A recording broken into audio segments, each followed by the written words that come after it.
Andy, Aye. you give me a hand in this video? What are you doing now? I've got this video thing that I need to do for a poem. Aye, fine, alright. Cheers. Actually, can I get this? Aye, okay. Cheers. Right, I've written a new thing for the current situation. It's called Pilchards for Tea. Please excuse my script for this fresh written bit, but it's hard to commit to memory at times like this, but we're learning. We need a new way of being and doing, or at least I feel like I'm learning.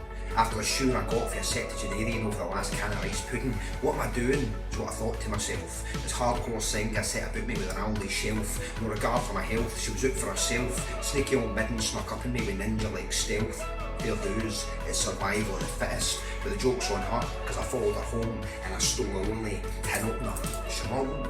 That's what wit does, misses. Survival of the fittest. If this situation's the one that might finish us, then consider these rabidity-tinged posterity dispatches nothing more than the randomised ramblings of a pop culture junkie turned radically unreliable narrator. What's for dinner? Pilchards for tea. Again. Until recently I couldn't have told you what a pilchard is, but now I can tell you confidently that evidently it's a small fish and it keeps well in tins, but now I come to think of it, there's obviously some reason there were the last 26 tins of anything. But beggars can't be choosers, don't be picky, just upskill, we'll get through this. Joe Already Steady Cook has been recently rebooted. We're living in the best possible times to make strides in the food skills. 5 ingredients: pilchards, pilchards, pilchards, pilchards, pilchards. Thanks to yesterday's episode, I've totally got this. Pilchard ragu, sans the spaghetti.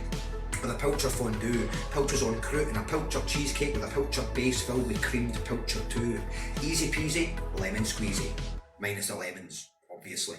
The observant among you have noticed I've dug out my post-apocalyptic wardrobe.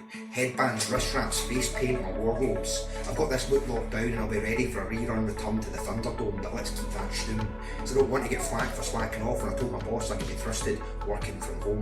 Binging on cookery and survival shows. Between Bear Grylls, Ray Mears, Greg Wallace and John Perrault, I can convince myself I'm just researching in case that's how the end of the world goes. Who knows when an earthworm velouté cooked over human urine and served al dente might be the difference between dying and living. Unlikely. Don't harsh my mellow man, this situation's frightening. I need enlightening.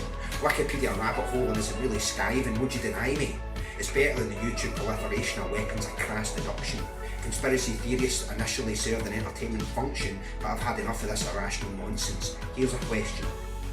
If your YouTube channel and your 12,000 subscribers are really exposing the truth about how the Illuminati keep us mindless, then why is your video partition be attempts to monetize and be selling me a holiday on a Mediterranean island? Mindless, but I'm a survivor. I sent Mike a bell to hell, made a space in Arkham for Harvey and Two-Face, Penguins and Blackgate. I'm sure John Doe will be back, but who knows, guess I'll have to wait for the download on Xbox Gold, but I can handle it. I've defeated enemies numbering in the millions in every possible genre because I'm the intrepid nemesis of minions and supervillains, and I do it all in my pants while eating crisps. This isolation will be simple. Kidding. Games alone won't fill this time I have at home. I've got to be creative, be a good native, and help the less fortunate whose stars are dark fated. Not Senga, obviously, she can burn in hell. But I can still do my bit by reaching high shelves for small old ladies with less violent temperaments, a knight in shining armour with a mission to help fill the larvas of pregnant ladies and OAPs struggling to fill their basket with rigatoni. No, please, don't thank me. It's what any incredibly brave, compassionate and saint-like citizen would undertake. Have you ever seen anyone as noble as me? Undoubtedly, this hero shtick isn't for me. It feels icky. I mean, don't be a dick, but hanging about supermarkets waiting to pounce and assist is somewhat sick. I'll give it a miss. Back to the Celtic look out for myself, but I've got to watch out for my health as well, because midday drinking ain't the solution I'm thinking, and honestly, after 5 days I have to admit, these underpants are stinking. I've been thinking I could be more proactive, come up with solutions instead of panic attacking. I'm creative when typing, so I'm sure I can handle the task of devising new solutions to the problem I'm wiping.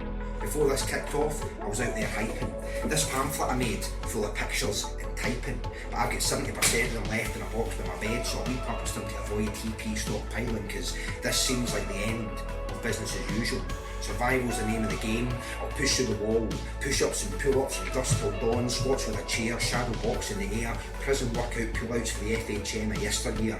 I'm on edge, living with sharpened senses. Every minute of the day I'm assessing, obsessing. Which of my neighbours is the best ally if humanity regresses? Like a zombie movie, cliques are important. But I won't make the same mistakes by getting saddled with a donut. I need to build a colony that's lean and mean, with no dead weight for this post-apocalyptic scene, but to be honest, it probably won't be as interesting as that.